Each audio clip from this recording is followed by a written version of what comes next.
1857 को भारत का पहला स्वतंत्रता संग्राम कहा जाता है, लेकिन क्या आप जानते हैं उससे 40 साल पहले भी भारत की जमीन पर अंग्रेजों के खिलाफ विद्रोह हो चुका था। उड़ीसा की धरती पर एक ऐसा आंदोलन जिसने ब्रिटिश शासन को हिलाकर रख दिया था, जिसे कहते हैं पाइका विद्रोह।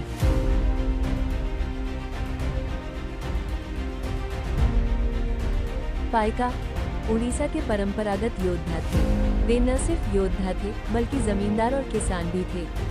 ब्रिटिश हुकूमत ने जब उड़ीसा पर कब्जा किया तो इन पाइकों से उनकी जमीनें और अधिकार छीन लिए गए, कर बढ़ा दिए गए, सम्मान छीन लिया गया और अपमानित किया गया।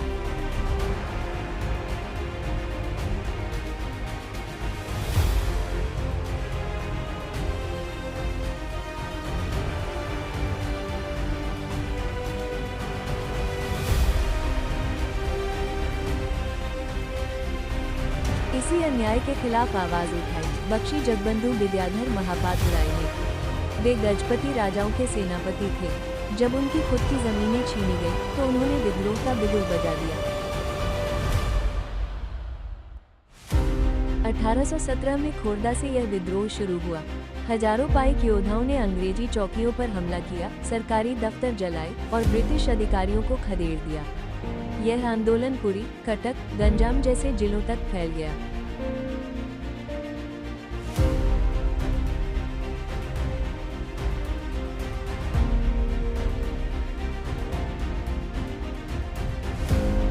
लेकिन अत्याधुनिक हथियारों से लैस ब्रिटिश सेना ने इस विद्रोह को कुचलने के लिए पूरा जोर लगा दिया।